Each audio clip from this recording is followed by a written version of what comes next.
поедет на Олимпийские игры и будет вспоминать свой вот такой опыт первых таких крупных международных соревнований комплексных, как игры «Дети Азии». Мы подходим абсолютно с теми же параметрами к трансляции этих соревнований, как подходили бы к трансляции Кубка мира, Чемпионата мира. Вы прекрасно знаете наши стандарты, ну и поэтому прекрасные камеры, прекрасные режиссеры, прекрасные продюсеры и редакторы работают на нашей трансляции. Ну а в комментаторской кабине наш традиционный суперэксперт, заслуженный мастер спорта Евгений Лоленков и ваш покорный слуга Игорь Швецов. Женя, добрый день. Всем добрый день. Игорь, добрый день. Очень рад тоже находиться сейчас в студии с Игорем, комментировать вот такие яркие соревнования. И, в общем-то, очень интересно посмотреть, как это все будет происходить. Такое маленькое превью добавлю. Разговаривал с тренерами, которые сейчас находятся именно в Кузбассе, именно на арене. В общем, на самом деле для детей это, ты знаешь, это такой большой праздник. Это как Олимпийские игры для вообще взрослых спортсменов. И настроение, в общем, такое же. Да и, в принципе, погода говорит нам о том же, что, в общем-то, радостно все. Да, конечно. Ну, мы видели прекрасную погоду и на соревнованиях, которые проходят на открытом воздухе. Но здесь, конечно, дворец прекрасный. Кстати, дворец, совсем молодой дворец. Буквально несколько крупных соревнований прошло в нем. Ну и в частности, вот для понимания масштаба, в декабре 2022 года здесь проходил чемпионат России. Соревновались все звезды российской сборной. Белорусской. И белорусской, да, конечно, сборной. Жень, ну я вот знаю, что ты был на этом катке. Твои впечатления об этом катке прежде всего? Ну, замечательный объект. Замечательный объект. Проекты похожие. Иркутск и Кемерово. Да, Иркутск и Кемерово очень похожие проекты. Замечательные условия. Различные силовые залы. Там легкоатлетический манеж прекрасный, и раздевалки отдельные, и, в общем-то, пространства много. Много для того, чтобы развиваться детям, развивать конькобежный спорт, хоккей, шорт-трек и все остальное. Ну и, конечно же, мы будем говорить о рекордах. Ну, посмотрим, получится ли ребятам в 15-16 лет их побить. Открывает наши соревнования Алиса Ащиулова, уроженка Кемерово, подопечная Виталия и Ольги Лефлер, тренеров, которые работают здесь. Буквально пару недель назад на соревнованиях местного масштаба, она таких, причем солидных соревнованиях, она стала призером в масс-старте и в многоборье, заняла достаточно высокое, по-моему, 8 или 9 место. В общем, да, подающая надежды спортсменка Алиса Ащиулова открывает. Я добавлю еще, что у нее еще есть старшая сестра, которая выступает сейчас за Петербург и Кемерово, параллельный зачет.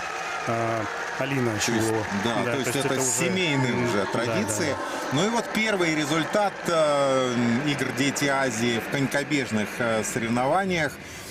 Понятно, да, Алиса еще и молодая спортсменка, и, конечно, еще пока немножечко уступает своим соперницам в уровне и результатах. Ну, у нас есть результаты под рукой чемпионата России, который проходил 20-21 февраля в Челябинске.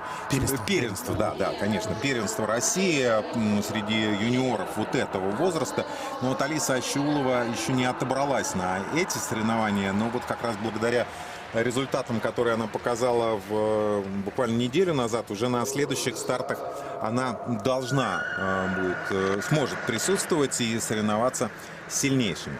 Валерия Лосева, еще одна представительница Кемеровского региона, и Саида Хакимова, представляющая Республику Татарстан. Ну, сразу скажем, здесь команды, в основном команды в конькобежном турнире российских регионов. Из зарубежных спортсменов есть представители Белоруссии и представители Казахстана. О представителях Казахстана любопытно будет поговорить, потому что юниоры в 15-16 лет, я посмотрел их результаты, они уже соревнуются в чемпионате республики наравне со взрослыми.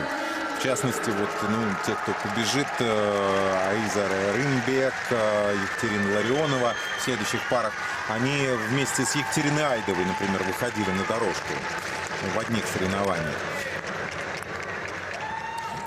Ну вот надо сказать, что с электроникой, видимо, проблемы так и существуют, потому как в трансляциях ранее Игорь проговаривал, что Матч ТВ да, почему мы не смог, собирались показывать вот чемпионат России, как раз, который проходил в последних числах декабря, но там возникли просто небольшие проблемы с электронным оборудованием.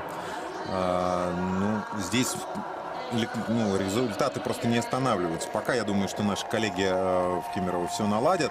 Да, я немножко поясню. Просто время, которое сейчас берется у ребят, это время по транспондерам, которые одеваются вот на ногах. А хронометраж не соединен с табло, да, и не соединен с телевизионной трансляцией, поэтому результаты будут чуть позднее. Да, но мы можем говорить, в общем-то, о фаворитах этих забегов. Это прежде всего, наверное, конечно, российские девушки. Вероника Бесхлебная, у нее лучший личный рекорд среди участниц этой соревнования. Она побежит в 13-й паре, 41.76. Ну и я думаю, что еще несколько человек, призеров вот этого первенства России, будут с ней, безусловно, соперничать. Ну, Варвара Романенкова, Альбина Ильясова. Да, то есть, конечно, российские девушки главные претенденты. Ну а у нас третья пара. Это Екатерина Курябина, еще одна представительница Кемеровского региона, и Анна Прыжкова, представительница Дальневосточного федерального округа. Вот здесь вот первая пара, где такая плотная борьба. И, в общем, тут в общем, даже и одним секундомером не обойдешься. Тут, в общем, судьям придется рассматривать фотофиниш. Кто же все-таки сумел выиграть в этом забеге, Курябина или Прыжкова. Курябина сейчас на ваших экранах справа. Это момент старта. Анна Прыжкова была слева. По большой дорожке она стартовала. Ну, видно, как девочки волнуются. Вот они еще не умеют скрывать вот это свое волнение, потому что, ну, действительно, очень серьезный, очень крупный старт. Первый в такой в их карьере. С телевизионной трансляции. Юлия Самарина сейчас будет стартовать по внешней дорожке. Представительница Башкортостана. И прекрасно знакомая ей Камила Янышева, тоже представительница этого же региона, из Башкортостана, по внутренней дорожке.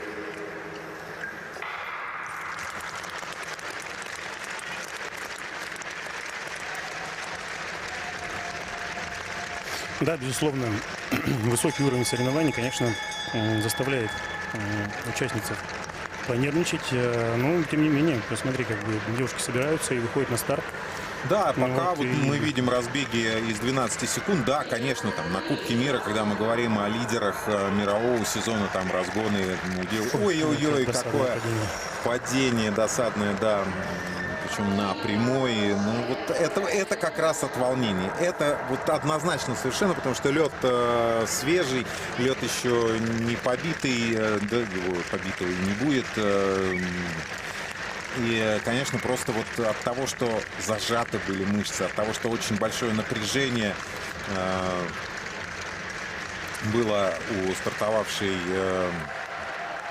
у Камилы Янышевой, как раз вот она и допустила эту ошибку. Ну, ты знаешь, вот соревнований такого уровня, по сути, в этом возрасте их в принципе не проводится, да, понимаешь, да.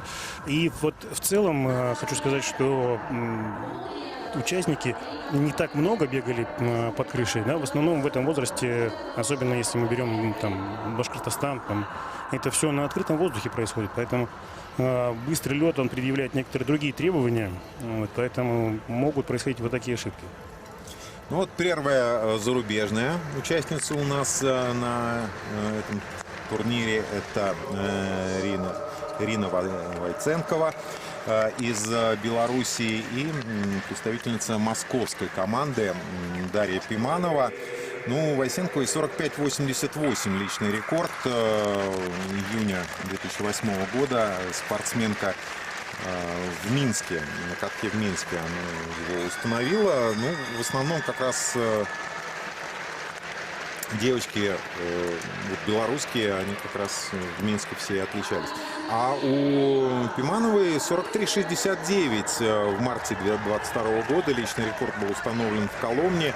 И 44-46 в январе этого года бежала она эту дистанцию. То есть, в общем, и по личным результатам мы прекрасно понимаем, что преимущество российской спортсменки должно быть. Но мы видим его и на дорожке очень большой перевес. И, наверное, это будет лучший результат, где-то в районе 44,7, 44,8. Ну, я сказал уже, что мы за рекордами катка следим. Но, опять же, в этом возрасте все-таки не мировые рекорды. Мы сказали, что и международных крупных соревнований нет. Но и рекорды катков, и мировые достижения не фиксируются. То есть есть юниорские рекорды, но это ребята уже 19-20 лет. Вот Валерия Сорокалетова здесь как раз на чемпионате России, взрослом чемпионате России в декабре 2022 года дистанцию 500 метров пробежала за 40,79 секунды. Айзада Рымбек, представительница Казахстана, 44,81, ее личный рекорд установленный недавно, совсем в феврале 23 года на катке, на знаменитом катке Медео. Он не так давно был снова возвращен, скажем так, к своим истокам, к своей конькобежной жизни. Она была 13-й на чемпионате Казахстана в спринтерском многоборье. Но еще раз повторюсь, 13-е место это среди взрослых. Ну и представительница сибирского региона Олеся Заплетина, ее соперница, ну и обыгрывает Олеся свою соперницу.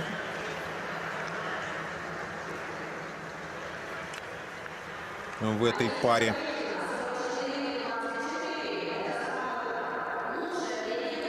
44-24. Вот и мы услышали время. Пока лучшее время на сегодняшний день. Да, молодец. Да. Ну, еще раз повторимся, конечно, победительницы здесь будут определяться, я так думаю, что на результатах в районе 42 с небольшим, 43 секунд.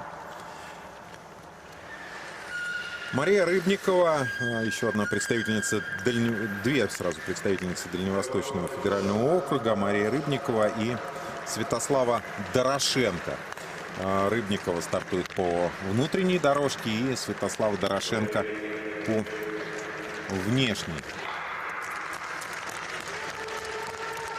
дорожке.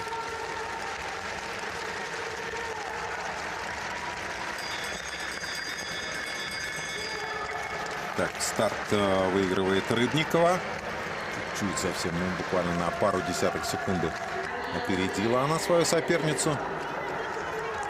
Ты знаешь, очень хороший бег демонстрируют девушки. Она очень активная. Посмотри, как... Во-первых, про хорошие перспективы. Да? Ты проговорил в начале трансляции о том, что этих девушек мы можем... Не только девушек, да, ребят можем увидеть через какое-то время. Вот я бы хотел обратить внимание на, в принципе, на структуру. Хорошие, высокие девушки, которые могут дальше прогрессировать. Ну и финиш Марии Рыбниковой, она очень закономерно выиграла в этой паре.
Продолжаются наши забеги первого дня конькобежных соревнований. Ну, по 10 видам спорта соревнуются здесь, в Кемеровском регионе.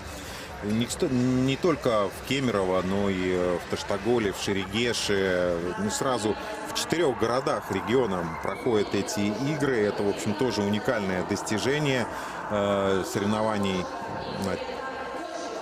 «Дети Азии».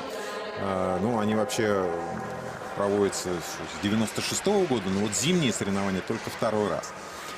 Так, у нас 8-я пара. Это Екатерина Ларионова, представительница Казахстана. 45-38 ее личный рекорд в ноябре 22 года в Астане установленный. И Елизавета Кочева, представительница Российской Федерации. Ну да, на первенстве России у нее были пока скромные результаты.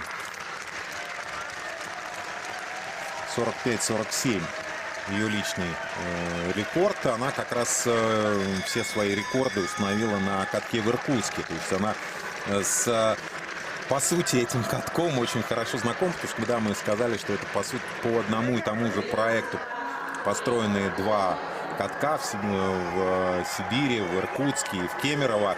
Многофункциональные катки, которые и для хоккея с мячом, и для конькобежного спорта, и для шорт-трека, и фигурного катания. В общем, для всех ледовых видов спорта предназначены. Вообще, ты знаешь, мы когда пробежали чемпионат России в Кемерово, и потом приехали в Иркутск и вышли вот на саму арену, было такое ощущение дежавю, да, что никуда не уезжали, никуда не переезжали. Но вот представительница Казахстана Екатерина Ларионова выигрывает в этой паре. Выигрывает немножко, но, в общем, у нее, как мы уже и говорили, немножко повыше личные рекорды.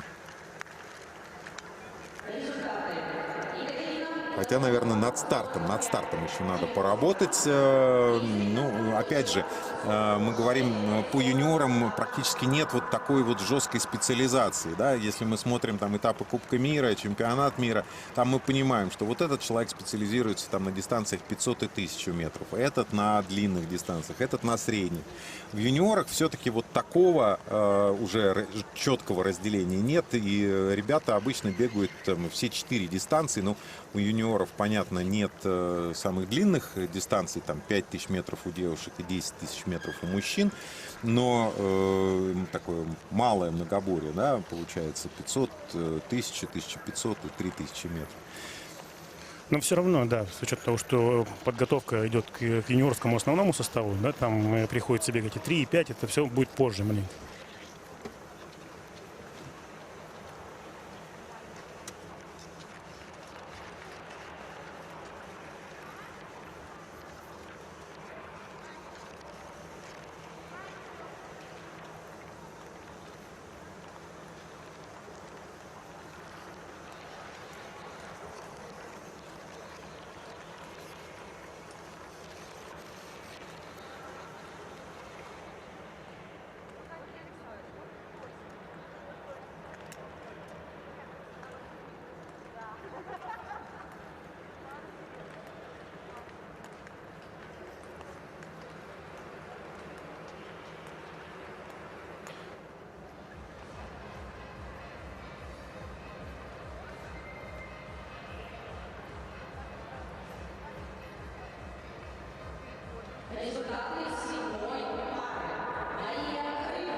Небольшая пауза была техническая в проведении соревнований после 8 пар. Ну и вот уже 9-я пара на арене.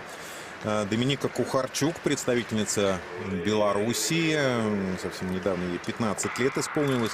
43-35 у белорусский личный рекорд. Опять же, недавний, совсем в феврале в Минске установленный. И опять же, тоже белорусские юниоры соревновались вместе со взрослыми на одном соревновании. 7-е место заняла в спринтерском многоборье на чемпионате Республики Беларусь Доминика Кухарчук. И Лия Коковина, представительница Сибирского федерального округа, ее соперница. Ты знаешь, глядя на забег, сейчас, мне кажется, вот Сергей Тарасов стоял на бирже в качестве тренера. И вот он, мне кажется, больше бежал, чем сама спортсменка.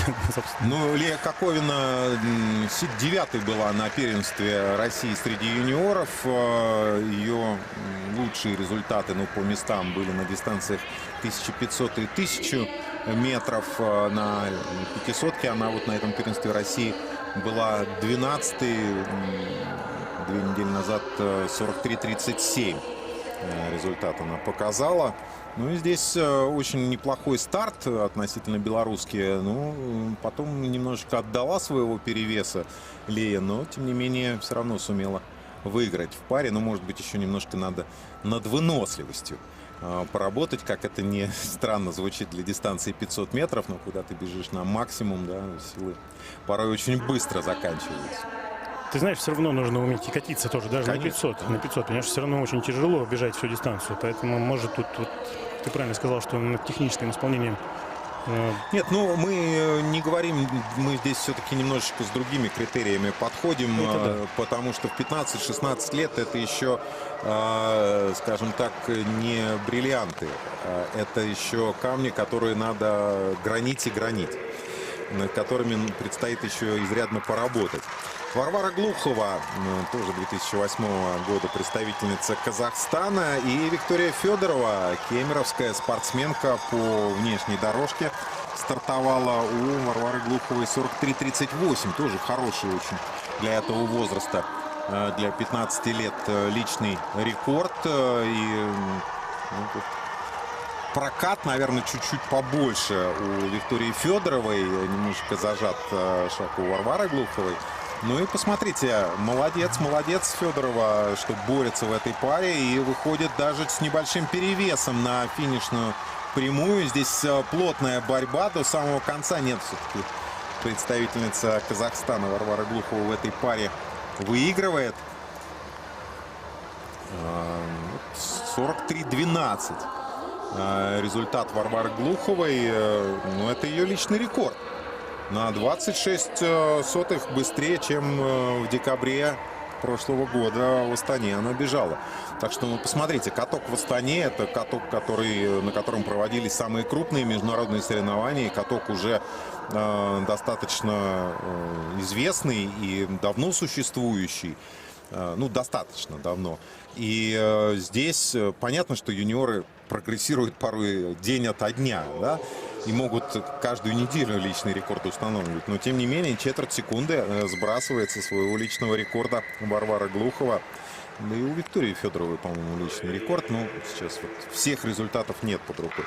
Софья Сидоренко и Дарина Каушева. Еще одна представительница Казахстана. Софья Сидоренко... уже 15 лет ей, 43-84 личный рекорд как раз на чемпионате, на первенстве России, установленный в Челябинске. 44-13 личный рекорд для Дарины Каушевой.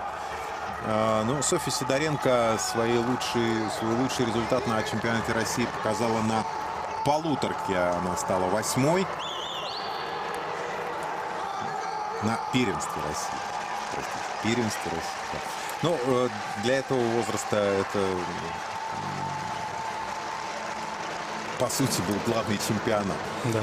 Да. 44-13. Ну, не очень сегодня получился бег Софьи Сидоренко. Нет у нее результата в сумме всех 4 дистанций на первенстве России. А на дистанции 3000 метров она была дисквалифицированы. Но в 16 лучших она должна была попадать. Ну, вот что-то там произошло. Ты знаешь, на первенстве России по вот этому возрасту, это получается средний возраст, золотые коньки, соревнование называется официально. В целом идет зачет и по отдельной дистанции, Да. и по сумме 4 дистанций. Поэтому то, что она заняла 15 место на первенстве России по среднему возрасту, На это 500 уже, метров. Да, на 500 метров, да, это уже достойно. Две белорусские спортсменки, Эвелина Конопляник по внутренней дорожке, Кира Кончарык по внешней дорожке. Но здесь у Киры преимущество с точки зрения личных рекордов 43-53. Но, правда, она его в феврале 22 года установила. А вот Эвелина Конопляник 44-02 пробежала в феврале 23 года. Правда, Конопляник немножечко постарше. Ну и здесь вот этот год разницы в возрасте, ну тут не год, тут меньше, тут 3 месяца разницы. Но тем не менее они сыграли роль, может быть, мы не заметили у Кончарык каких-то сбоев. Да, почему-то бросила как будто забег. Да, 43-91 у Конопляник, тоже личный рекорд. Тоже личный рекорд. Вообще надо сказать про представительниц Беларуси, ну вообще про сборную, да, Беларуси, которая здесь представляет большую часть воспитанников школы, роликобежной школы Сергея Минина. Да, очень много работает Сергей Минин над как раз роликобежной подготовкой. В Солнечногорске построен очень хороший роликобежный трек. Так, ну давайте все внимание. 13-й забег. Мы говорили, здесь Вероника Бесхлебная, обладательница лучшего личного рекорда среди всех участниц этих соревнований. На дистанции 500 метров 41-76. Она была второй на чемпионате России на первенстве России на этой дистанции 41-76. Ее рекорд декабря 2021 года. А в этом году в Коломне она пробежала 41-96. То есть из 42 секунд уже бегала. Ее соперница по забегу Альбина Ильясова, представительница Уральского федерального округа. Ее личный рекорд 42-64. Но Вероника Бесхлебная, понятно, в этой паре выигрывает. Но какой результат? Я думаю, что из 42 она выбежала. Да, 41-77. Очень сильное время показано. 41-77. Буквально 1/100 не хватило ей до личного рекорда. Но вот как заколдованная. Но, тем не менее, это очень серьезная заявка. Не зря Веронику Бесхлебную нам показывали перед началом трансляции. Несколько раз она в кадре мелькала. Ну что, да, этой девушке в этом году уже исполнится 16. Она в сентябре 2007 года родилась. Но, тем не менее, очень-очень высокий, достойный результат, Да. украшающий эти соревнования. Еще раз повторимся, всего лишь меньше секунды уступающий рекорду катка юниорскому Валерии Сороколетовой. Но учитывая то, что Валерия Сороколетова, ну, все-таки девушка немножечко постарше, поопытнее. У нас 14-я пара. Здесь Екатерина Островская и Анна Потапова. Островская представляет Уральский федеральный округ, Анна Потапова — Сибирский федеральный округ. Ну и, в общем, здесь, да, конечно, ориентиры на результаты Бесхлебной. Но сумеет ли побороться? Екатерина Островская — ровесница Вероники Бесхлебной. Да, посмотрим, очень интересно такое столкновение Челябинской школы и Иркутской школы. Да, Островская была 5-й на первенстве России на этой дистанции. Анна Потапова 43-11. Ну да, Показывает результат Островская Екатерина. ну, чуть-чуть хуже, чем на первенстве России в Челябинске.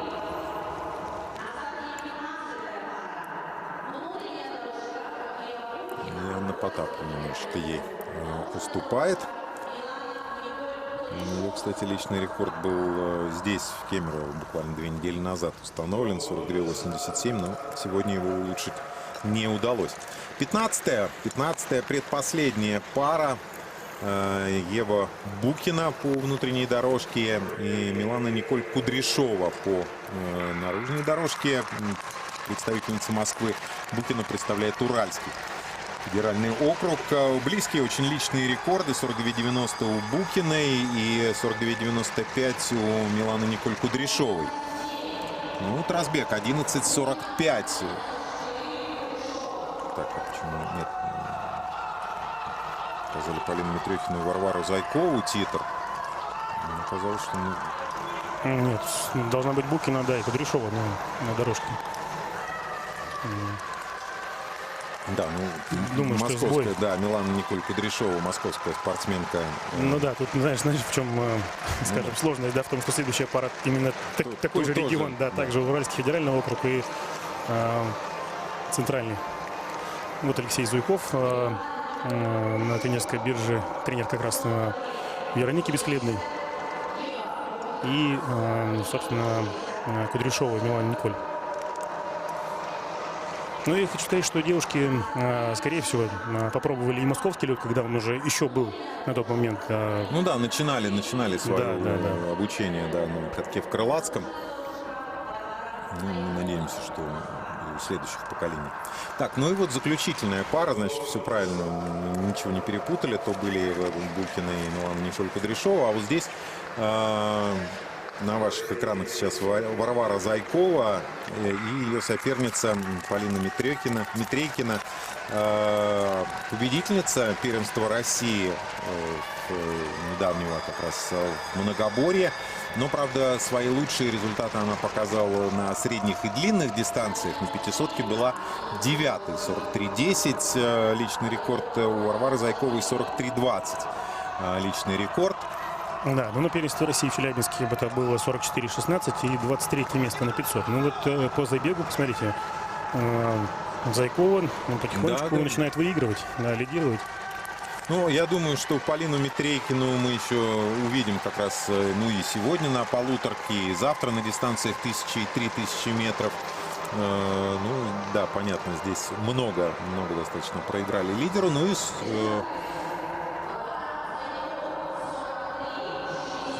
41.63 мелькнул результат лидера. Насколько я увидел, вы скорректировали на 41.77, но вот, может быть, какие-то корректировки. Да, но мы не могли пропустить еще одного бега по 40 на 41.63. Наверное, все-таки действительно скорректировали результат Вероники Бесхлебной. Но тогда ее можно поздравить не только с победой, но и с новым личным рекордом. Потому что, я говорю еще раз, больше года держался у нее личный рекорд. В таком возрасте это очень большой срок. Ну, сейчас судьи все проверят, все досконально. Да, возможно, по фотофинишу сделать каким. Но так бывает. Ну, это нормально совершенно. Да. Но на уровне мира тоже идут корректировки результатов. Может быть, там не на 15 сотых, как в данном случае, там 14, а на 1-2 сотые секунды. Но, тем не менее, это происходит, в общем-то, регулярно. Так что... Ну, а самое главное, вот даже не результаты важны сейчас, а вот мы видим и девушек там после забегов, и их тренеров. И у всех очень хорошее настроение. Вот мне что нравится на таких стартах, что ты прямо смотришь картинку или присутствуешь сам на таких соревнованиях и буквально заряжаешься положительной энергией.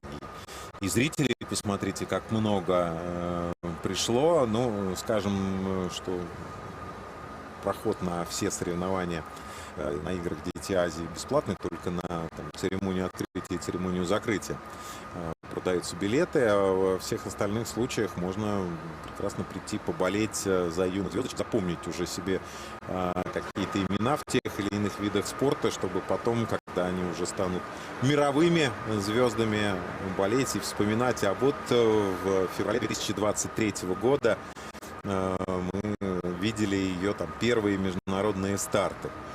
И болели там за эту спортсменку еще вот с тех давних результатов. Они, может быть, дадут нам таблицу, нет? Ну а как это можно без таблицы?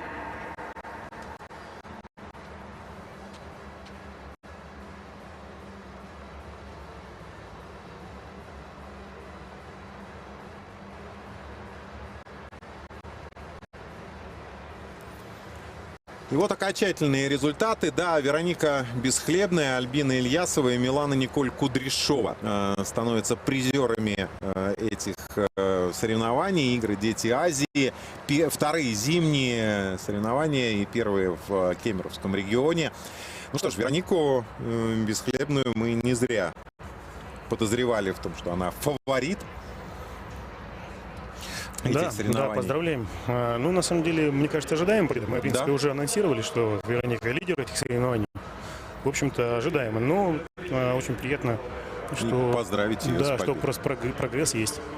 Ну и ждем соревнований ребят на этой дистанции.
Мы возвращаемся в Кемерово на берега реки Томь, где проходят вторые зимние игры детей Азии, и Ледовый дворец Кузбасс в нашем центре внимания сейчас. Соревнования у ребят на дистанции 500 метров. Ну, понятно, что и здесь тоже, если говорить о фаворитах российские ребята. Ну и честно скажу, вот я когда посмотрел еще раз внимательно протоколы первенства России, меня порадовало все-таки большое количество участников в этом протоколе. Там более 60, ну, порядка 60 человек принимает участие, даже под 70 у ребят. И это здорово. Это здорово, что вот в таком возрасте есть возможность такое количество ребят собрать, чтобы они принимали участие в первенстве России. А мы прекрасно понимаем, что по еще сколько ребят, занимающихся конькобежным спортом, не добрались, скажем так, до уровня первенства России. Да, и на чуть более скромных стартах соревновались, но кто знает, в этом возрасте еще окончательно обрисовать перспективы и сказать, что вот этот человек точно будет там звездой мирового уровня, а у этого ничего не получится. Но это неправильно, потому что раскрываются все по-разному. Кто-то и в 14-15 уже блистает, а кто-то и в 20 только-только начинает раскрываться. Я прав? Обращаю я свой вопрос заслуженному мастеру спорта Евгению Лаленкову. Да, абсолютно прав, потому что разница в росте, вообще вот в антропометрических данных очень разная. На самом деле, если вот кто был на первенстве России по среднему возрасту на золотых коньках, можно было это все увидеть. Потому что у некоторых активный рост происходит вот как раз в 14-15 лет, да, кто-то, наоборот, поздний. Это вот как раз говорим об акселератах, об гидрантах, которые позже зреют, да, условно. И, конечно, очень сложно разглядеть перспективу, да, опять же, очень по-разному тренерский процесс строится. Опытные тренеры, это, конечно, не только по росту и физическим данным, а и по каким-то другим показателям видят хорошие таланты. Абсолютно верно. Это не только, кстати говоря, физические данные очень важны, но и очень важно психологию, да, просмотреть вот в этом возрасте, потому что есть бойцы, которые просто готовы вот встать и рвать и все остальное. А есть люди, которые более мягче себя проявляют. Вот это тоже очень важный принципиальный момент. Поэтому как раз вот статус этих соревнований позволяет просмотреть, да, кто готов, кто может биться до конца, а кто, как бы, условно, где-то горит, где-то волнуется чрезмерно, и вот это волнение не позволяет проявить себя на максимум. Ну вот у нас первая пара на старте. Да, и здесь тоже нечетное количество участников собралось, поэтому в первой паре только один участник. Это Максим Шеймуратов, представитель Дальневосточного федерального округа. С сентября 2007 года спортсмен, я думаю, что в данном случае фальстарт даже на пользу еще не успел так занять позицию полностью спортсмен. 43:39 20 февраля 2023 года пробежал он на первенстве России в Челябинске. С этим результатом был, правда, на дистанции 500 метров скромным 62-е место. Но тем не менее представляет свой регион на играх «Дети Азии». Возможно, что первые его соревнования международные. Да, но не говоря про международные старты, а именно про сам старт. Сейчас судья на старте — это Юлия Сергеевна Митрофанова, которая имеет уже большой опыт. Да, в том числе и на Кубке мира. На Кубках мира, поэтому вот такие вот, скажем, сложности для спортсменов, да, молодого уровня, потому что Юлия Сергеевна уже, скажем так, с богатым опытом.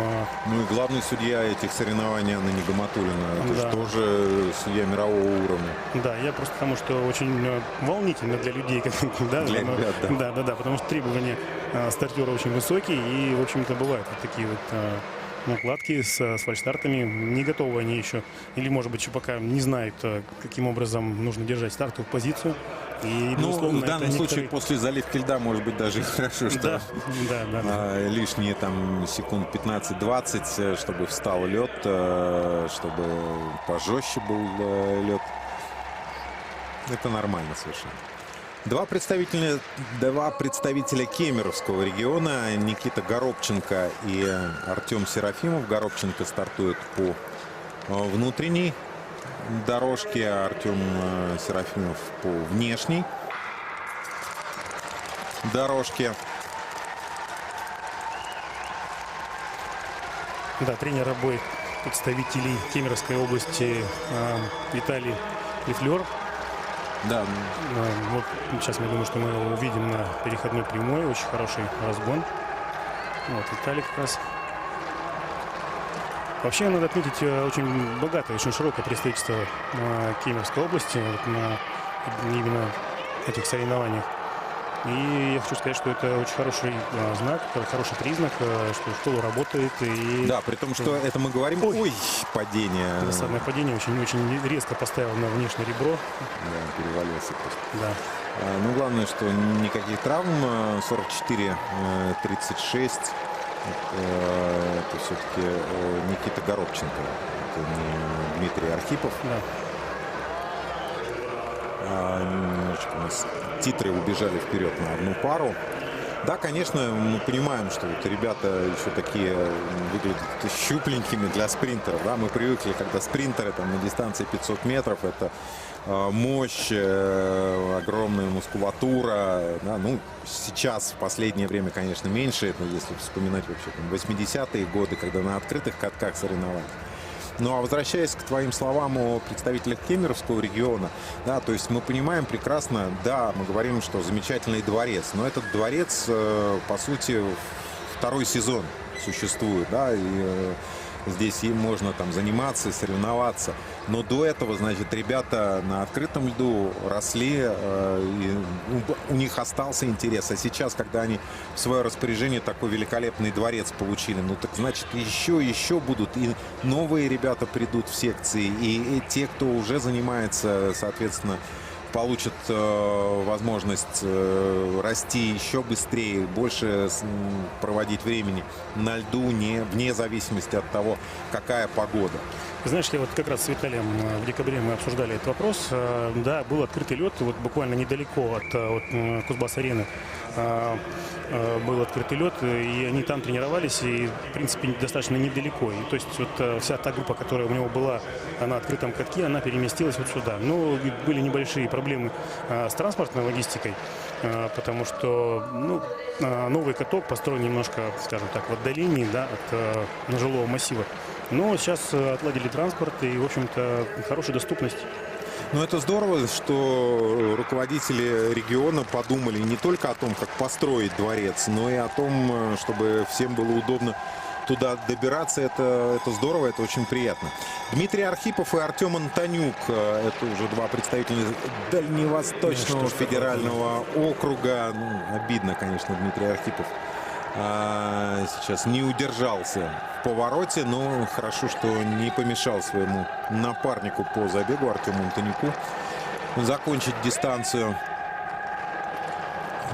Стараются, и, конечно, очень хочется проявить себя. Иногда вот это желание, оно перехлестывает и, соответственно, мешает показать все, на что способны. 43-18 у Антонюка. Да, ну вот, конечно, разительная разница. Я думаю, что мы сейчас по картинке увидим, насколько разница, скажем, в росте, в весе, да, у ребят. Ну, что все увидите в процессе трансляции.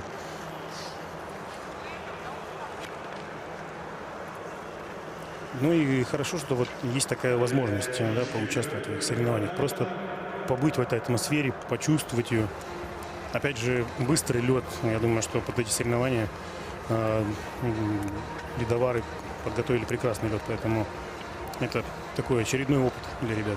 Нет, ну, о том, что лед замечательный, мы прекрасно понимаем, просто вот даже сравнивая с юниорскими, но более старшего возраста, юниорскими рекордами катка, когда меньше секунды проигрыш, при том, что еще 3 года бесхлебный тоже расти и расти.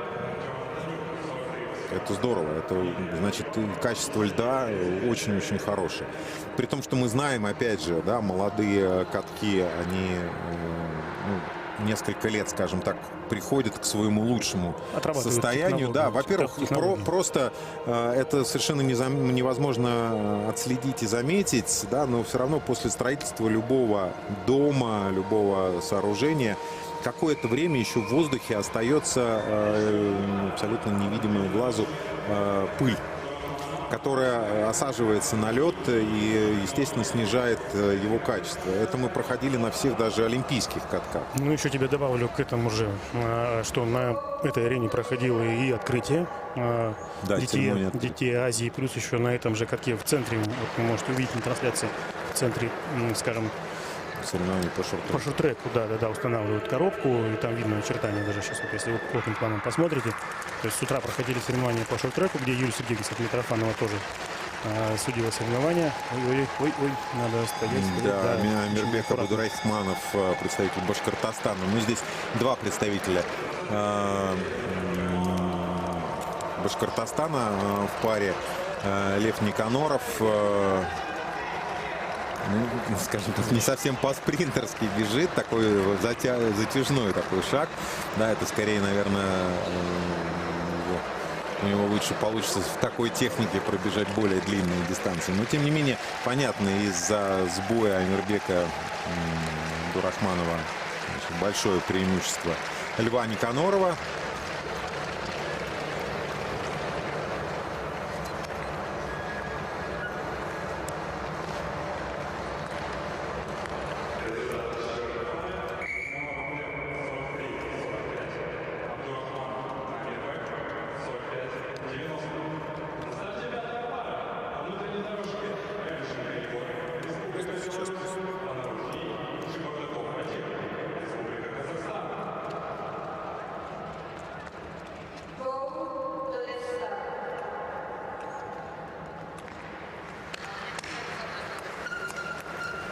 Представитель Белоруссии Егор Ханченко, 41.96 его личный рекорд. И Вадим Чебардаков, 42.70 в Астане.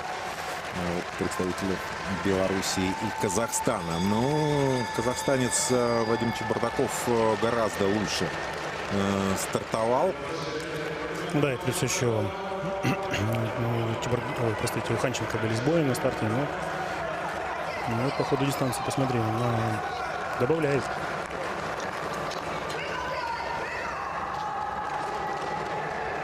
Неплохая посадка, особенно у представителя Казахстана.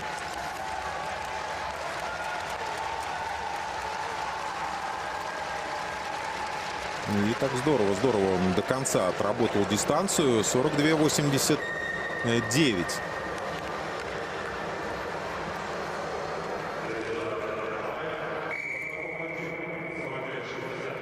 Бардакова. Да, очень интересно посмотреть, вот как ребята готовы. Техническое исполнение, да, вот тоже о том, что мы с тобой говорили, на перспективу, скажем так. Во-первых, видно, да, что еще парень сырой, можно так сказать, да, вот по таким тренерским меркам. Еще есть куда зреть. Ну, это абсолютно логично, абсолютно логично. Вот Федор Данилов, представитель Белоруссии, так помощнее парень, как раз о физических данных, да, мы видим. 2007 года рождения, 41.54 его личный рекорд в Минске, установленный в октябре 2022 года. И ему противостоит в паре Лев Матвеев, представитель Дальневосточного федерального округа. Ну вот Федор Данилов, нет, ну, просто видна уже такая мощь и стать у этого парня, да, несмотря на то, что 15,5 лет всего. Немножечко вынесло его из малого поворота. Приходится снова на прямой отрабатывать по полной, набирая скорость.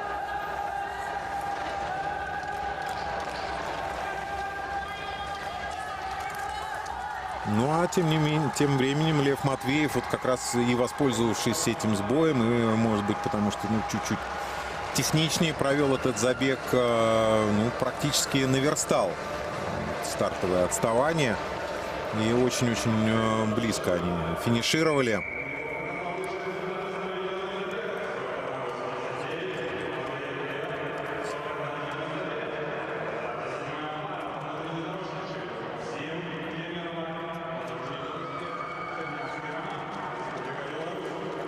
Вот как раз этот сбой Федора Данилова.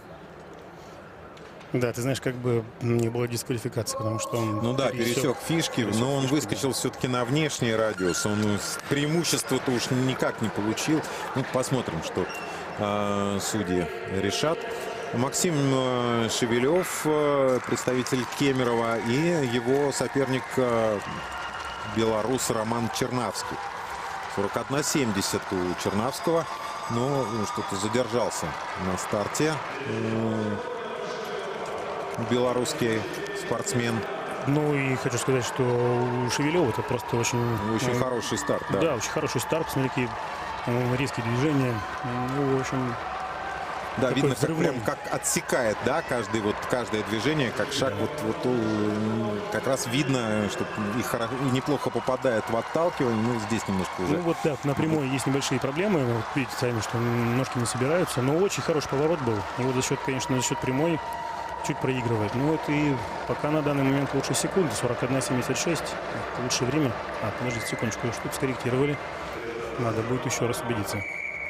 Но мы сейчас, может быть, не обращаем такого внимания на результаты, потому что, еще раз повторимся, как и мы видели, у девушек будут корректировки, будут уточнения.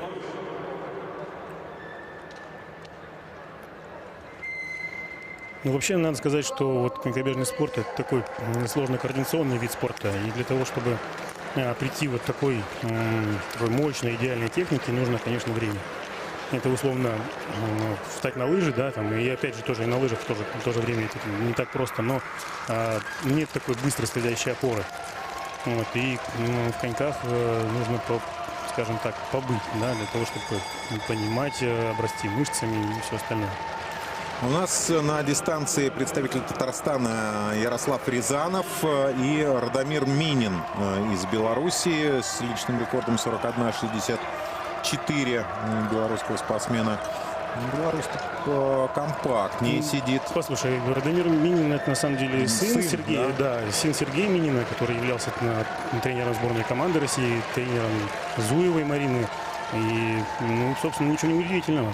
Да, то есть ему передались гены. Да. 41.36. Ну, Радомира можно с личным рекордом поздравить. Ну, немножко, да, здесь Минина 41.36. Да.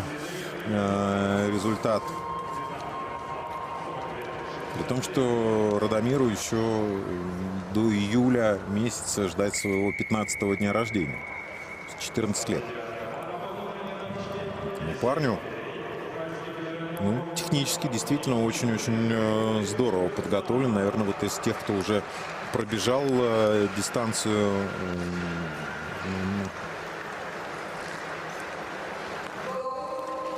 по именно техническому оснащению выглядел лучше всех.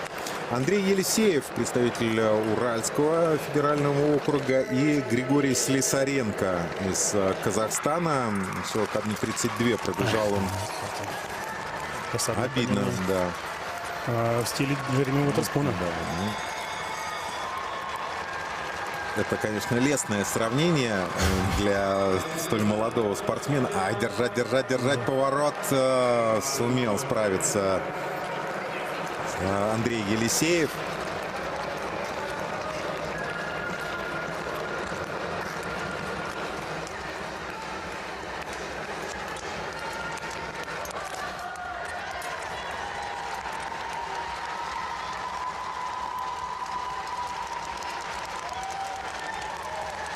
И финиш Андрея Елисеева 40.34.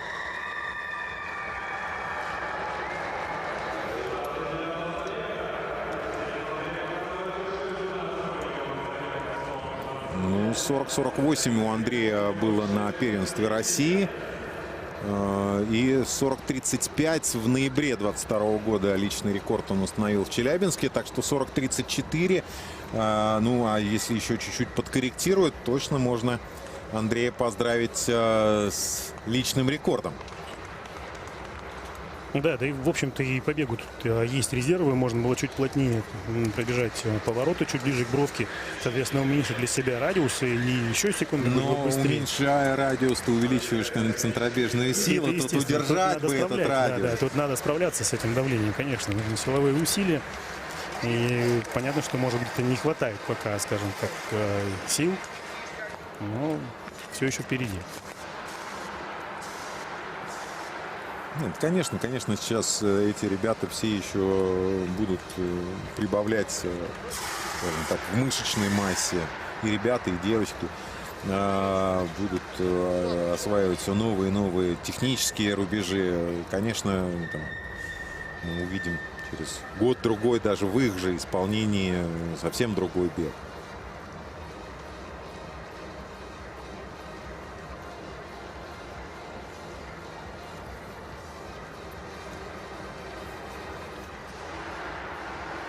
Небольшая пауза. Ну, так часто бывает на крупных международных соревнованиях. После падения спортсмена, особенно когда поцарапан лед, проверяют очень тщательно и судьи, и ледовары, чтобы все было идеально. Вообще очень большое количество судей со всех регионов у нас здесь представлены. И я вижу и представителей Коломны, и судейской бригады, и Челябинской. Вот как ты уже сказал, что Анна Нигматуллина, главный судья этих соревнований. Ну, это тоже хорошая практика, и в том числе. Да, конечно, судей. это не только для молодых спортсменов, это, в общем-то, и для судей, и сотрудников дворца. Это все тоже прекрасная школа, прекрасные возможности осваивать какие-то новые детали, расти. Потом, может быть, поехать варить лед в Калгари или стать главным судьей на чемпионате мира на Тиалфе. Ну, кстати, напомним, что параллельно с показом Детей Азии по вечерам, начиная с завтрашнего дня, 4 дня великолепного зрелища с Тиалфа чемпионата мира. Вот, конечно, сравнение будет. Дмитрий Виноградов на дорожке, представитель Сибирского федерального округа, и Денис Мезенцев из Казахстана отправились на дистанцию.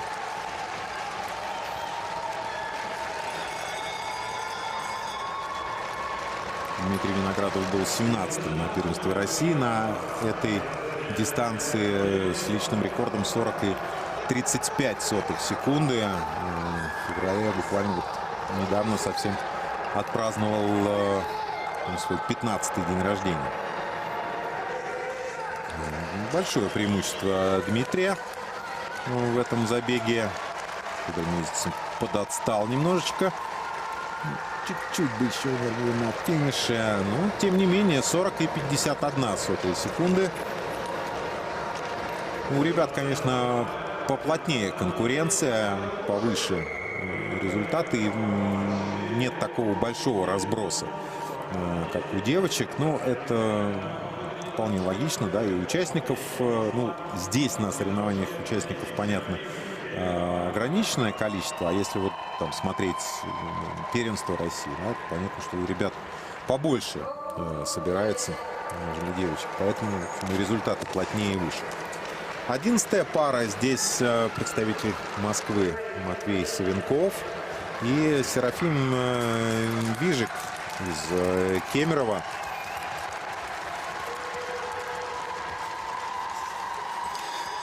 Серафим Визик, поправлю тебя маленько. Да, Визик, да.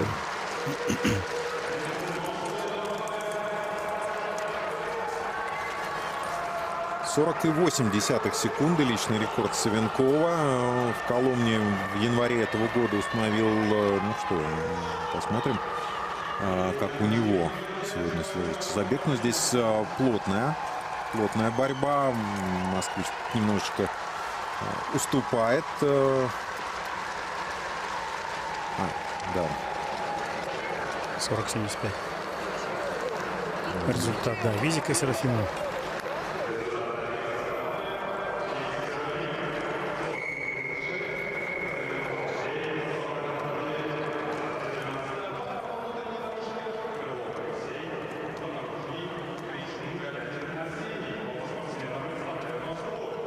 Но при этом Серафим не принимал участие в первенстве России. Я вот сейчас смотрю еще раз протокол. Результат-то очень-очень приличный.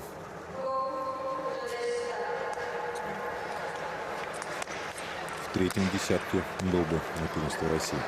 Арсений Кричун-Галятин, московский спортсмен, 41.01. Его личный рекорд, опять же, с первенства России. И его соперник также москвич Алексей Крылов.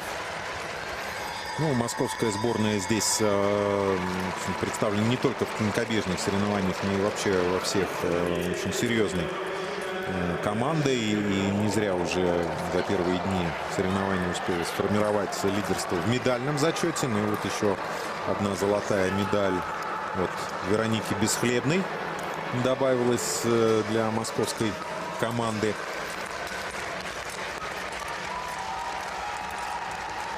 Да, хорошие рослые ребята.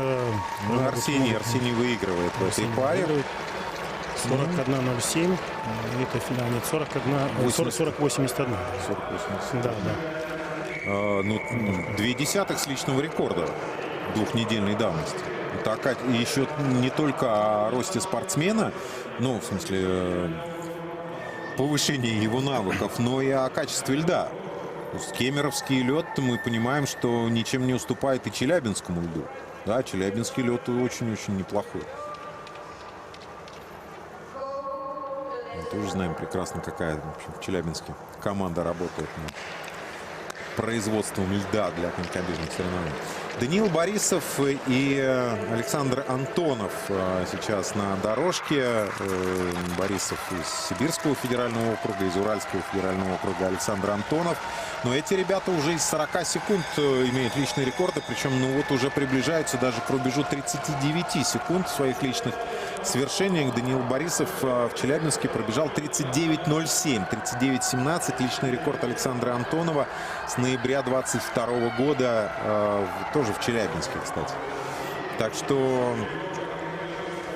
Антонов сейчас по малой дорожке, ну, очень неплохо проходит повороты. Даже первым выходит на финишную дистанцию. Но не сдается Даниил Борисов и выигрывает на финишной прямой. Да, и это результаты лидеров. Да, не удалось, может быть, личные рекорды установить и стать рекордсменом, ну, улучшить свои личные рекорды. Но тем не менее они становятся лидерами соревнований. Первые два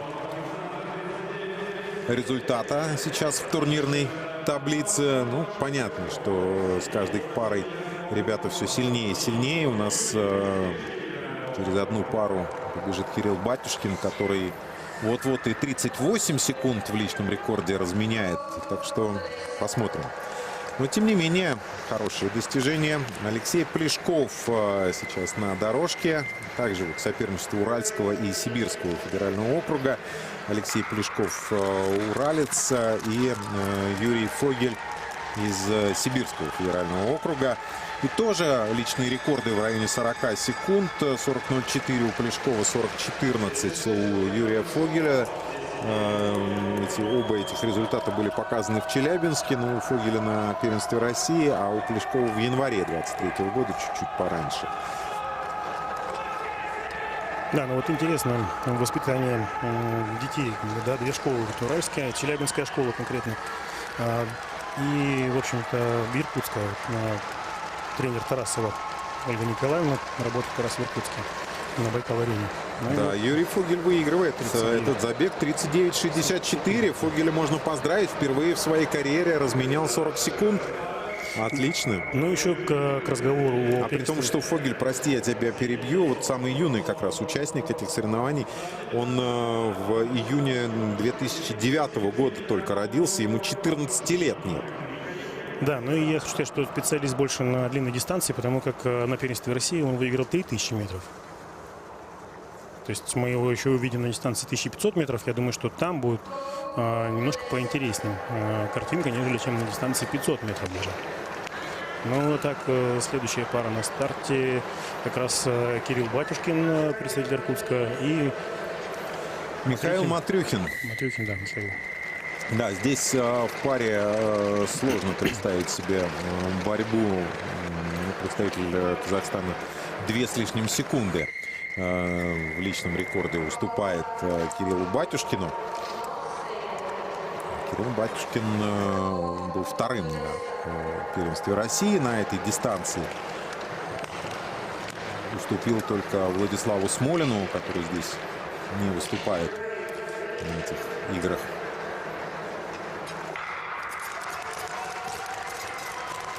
Ну и так, конечно, у Кирилла, скажем так, видна его спринтерская предрасположенность. Вот по нему уже можно сказать, что по его мышечной массе, по структуре, что он как раз больше спринтер, такой плотный, коренастый, уже с приличным объемом мускулатуры.